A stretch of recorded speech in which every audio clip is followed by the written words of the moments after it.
I never believed in ghosts. That was something for the stories, for late-night campfire tales or old wives' legends. Until I moved into the house on Willow Lane. It was a beautiful old Victorian home, full of character, with creaky floorboards and tall, narrow windows that seemed to peer into your soul. The kind of house that felt like it had secrets, but I figured it was just my imagination running wild. I'd always wanted to live somewhere with a story, but I never imagined I'd become part of one. I had been living there for about a month when things started to happen.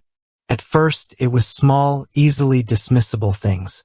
A door left open that I was sure I had closed. A book knocked off a shelf. It started with footsteps. At night, when the world outside was still, I could hear them, soft, deliberate, like someone was walking slowly down the upstairs hallway. I would sit up in bed, heart pounding in my chest, straining to hear anything else. But the footsteps would stop, always just outside my bedroom door. I thought I was imagining it at first. Maybe the old house was settling, or maybe I was just hearing things. But then one night something changed. I woke up to the sound of a soft creak, closer than before. My heart thudded in my ears as I lay there, too terrified to move. The footsteps were no longer in the hallway. They were in my room. Slow, deliberate steps coming closer to my bed. I squeezed my eyes shut, trying to convince myself it was just a dream. But then I felt it. Presence. Cold air brushed against my cheek. I wanted to scream, to move, but I was frozen in place, paralyzed by fear. The air around me felt heavy, oppressive, like something dark was pressing down on me. And then I heard a whisper, so close to my ear I could feel the breath against my skin. Leave. The next morning, I convinced myself it had been a nightmare. I told myself it was just stress from the move, from being alone in a strange new house. But the feeling lingered. I couldn't shake the sensation that I wasn't alone. I started to notice things during the day too. Shadows that shouldn't have been there, cold spots in the hallway, and the feeling of being watched. Every time I went upstairs, I felt eyes on me, like something or someone was waiting. One evening, as I was unpacking some boxes in the living room, I found an old photograph tucked into the back of a drawer. It was faded and yellowed with age, but I could still make out the figures. A family, a man, woman, and a little girl, stood in front of the very house I now lived in. The little girl's eyes were striking, even through the faded print, wide and dark, staring right into the camera. But there was something about her expression that sent a chill down my spine. It wasn't the smile of a happy child. It was hollow, empty. I flipped the photo over, and in neat, looping script it read, The Thompsons, 1892. That night I dreamed of the girl. She was standing at the foot of my bed, just staring at me with those same wide, dark eyes. Her dress was tattered, her face pale and gaunt, but it was her eyes that terrified me the most. They were filled with something unnatural, something wrong. I woke up with a start, covered in sweat, my heart racing. But the room was quiet, too quiet, and then I saw it. In the corner of the room, just where the shadows thickened, stood the figure of a little girl. Her face was obscured in the darkness, but I knew it was her. The girl from the photo, the girl from my dream. I blinked, my mind racing, trying to process what I was seeing. But she didn't move. She just stood there, watching. Over the next few days, the presence in the house became impossible to ignore.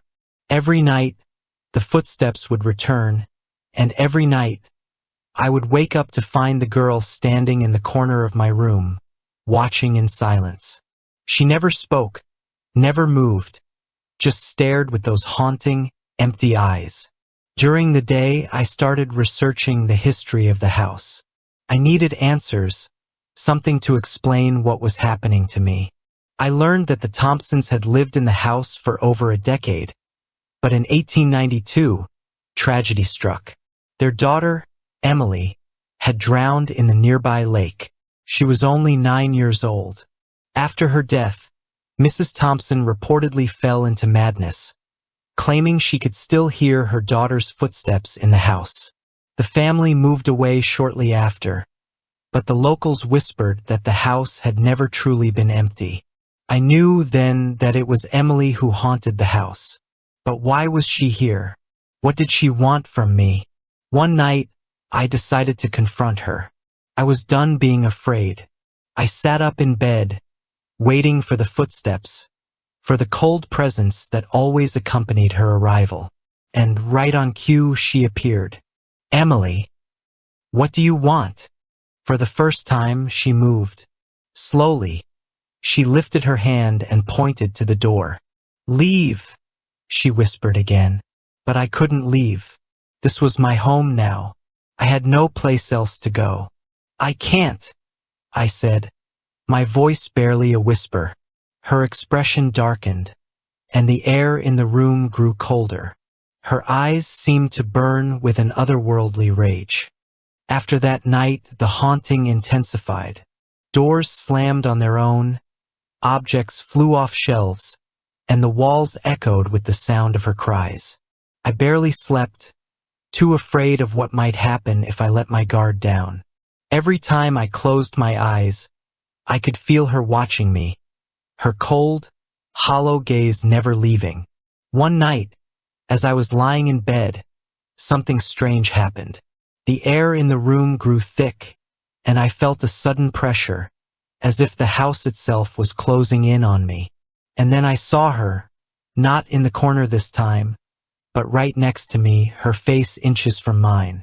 Her voice, now a low, menacing growl, echoed in my ears. You don't belong here, I screamed, scrambling out of bed, but she was gone as quickly as she had appeared. The room was empty, save for the lingering cold that seemed to seep into my bones. I couldn't take it anymore. I packed a bag that night and left the house, driving as far as I could without looking back. But even as I left, I knew it wasn't over, because sometimes, late at night, I still hear her footsteps. Slow, deliberate, getting closer, always closer, and I know she's watching. I thought leaving the house would end it, that the distance, the change of scenery, would break whatever connection she had to me. But I was wrong. Weeks passed, and while I was far from Willow Lane, the haunting continued. The footsteps, the whispers, the cold spots, they followed me, lingering just on the edge of my awareness. I would hear soft taps in the middle of the night, or catch glimpses of movement from the corner of my eye. At first, I chalked it up to paranoia. Maybe my mind was playing tricks on me after all I'd been through. But soon, there was no denying the truth. Emily hadn't stayed behind. She had followed me.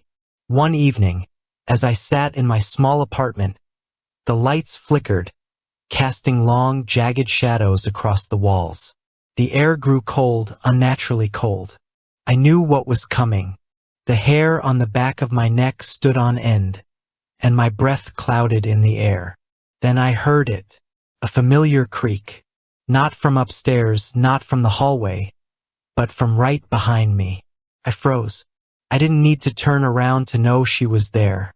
I could feel her. Her presence was suffocating, pressing down on me like a weight I couldn't escape. I left.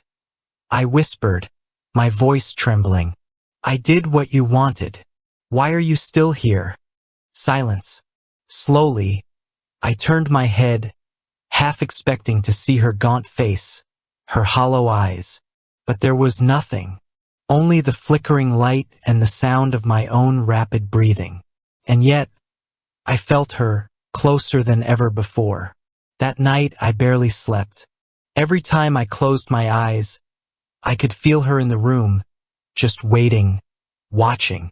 It was as if she had become part of the air around me, inescapable. I couldn't keep running from her. I had to do something.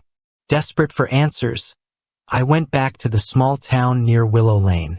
I needed to know more about Emily, about why she had latched onto me. Maybe someone could tell me how to get rid of her. The town felt different this time, darker, more oppressive, like it had aged 100 years in the few weeks I'd been gone. The locals seemed wary, their eyes narrowing as I passed, as if they could sense the darkness clinging to me. I found myself at the library, hoping to dig deeper into the house's history. As I sifted through old newspapers and town records, I stumbled across a name that caught my attention. Agnes Miller, the woman who had lived in the house after the Thompsons had fled. According to the records, Agnes had spent the last years of her life raving about the child in the walls. Determined, I asked around and learned that Agnes was still alive, though barely. She was said to be a recluse, living in a crumbling cottage at the edge of town. When I found her, she was sitting in a darkened room, surrounded by faded photographs and dusty furniture. Her eyes were milky with age, but when she looked at me, there was a sharpness there, a recognition. "You've seen her," she rasped, her voice thin and dry like brittle paper. I nodded, feeling a chill crawl down my spine. The girl, Emily. Agnes leaned forward, her bony fingers clutching the arm of her chair. "She's not just a ghost," she whispered, her voice shaking with fear. "She's a shadow, a part of something darker. Once she marks you, there's no escaping her." My stomach dropped. "What do you mean? What does she want from me?" Agnes looked away, her expression haunted. "She doesn't want you to leave," she said softly. "She wants you to stay with her. Forever." I felt a cold dread seep into my bones. How do I stop her? Agnes smiled, but it was a bitter, hopeless smile. "You can't." Agnes' words haunted me as much as Emily's presence. I couldn't just accept that. There had to be a way to break free. I wasn't ready to become another victim of this house. Another name whispered among the town's dark secrets. Desperate for a solution, I returned to the house on Willow Lane. It looked different in the daylight. Less menacing, more worn down, like a skeleton of its former self.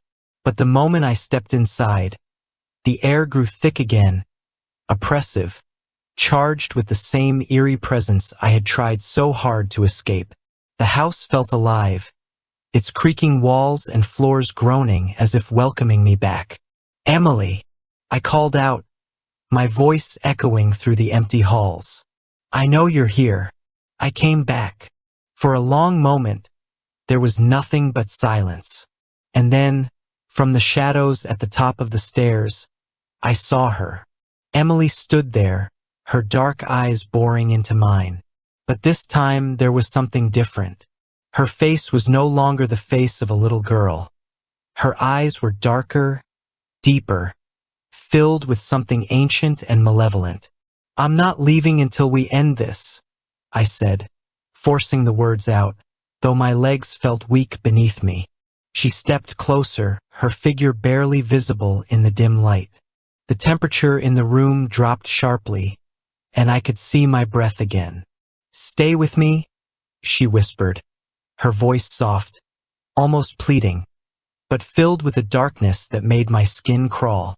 "No," I said firmly. "I won't. You don't belong here, and neither do I."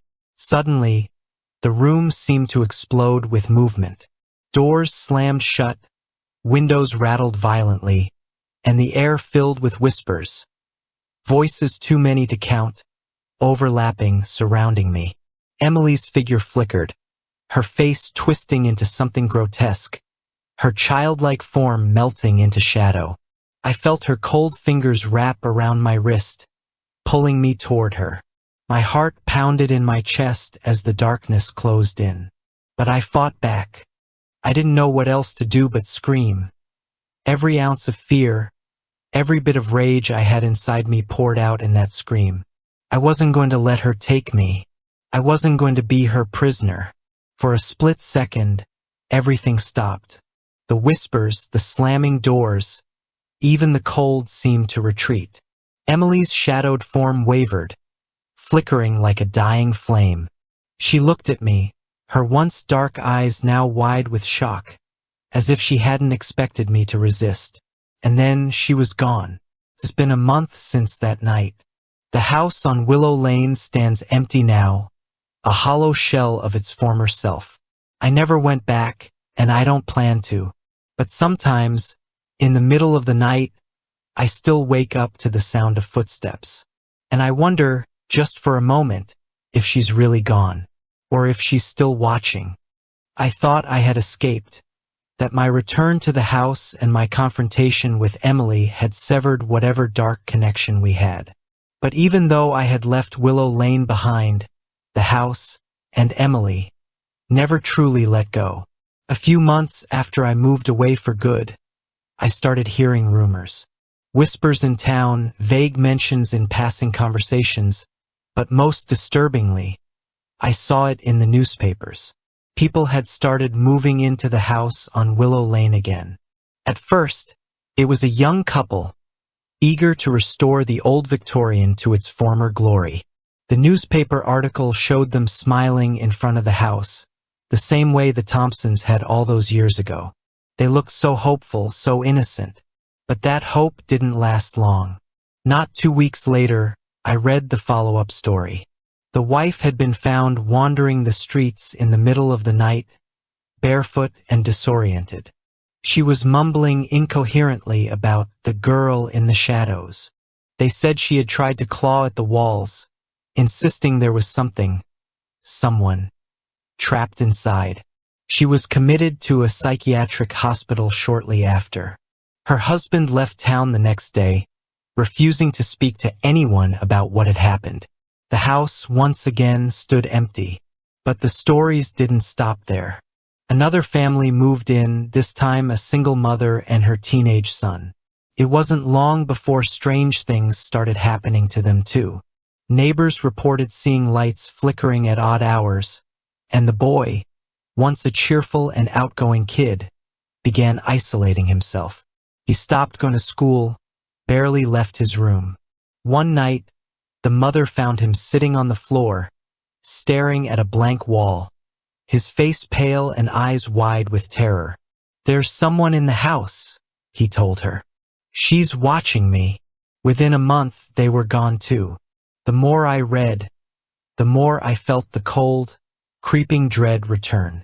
It was as if the house had a mind of its own, a hunger that couldn't be satisfied. And Emily, or whatever dark force she had become, was still there, waiting for her next victim. Each time, it was the same. Someone would move in, and soon after, they would begin to unravel, their minds fraying under the weight of something they couldn't understand. The house drove them mad. One article stood out to me in particular. It was a small piece, buried in the back pages, but it chilled me to the core. A local paranormal investigator had entered the house after hearing the stories. He had been found days later, raving about the eyes in the dark. He claimed they were always watching, waiting for him to make a mistake, to let his guard down. They said he had scratched at his own face, trying to rid himself of their gaze. I couldn't shake the feeling that I had started something when I went back. That by confronting Emily, by refusing to leave, I had somehow stirred the house's malevolence. Now it was hungrier than ever. Even though I wasn't there anymore, I still felt connected to it, as if a part of me was still trapped within those shadowed walls, just like all the others before me. The stories kept coming, each more terrifying than the last. People would move in, only to be consumed by the same madness that had haunted me. The cycle never ended. Sometimes, late at night, I still hear her voice, soft, distant, like a memory I can't quite shake. "Stay with me," she whispers, and in those moments, I wonder if she'll ever truly let me go.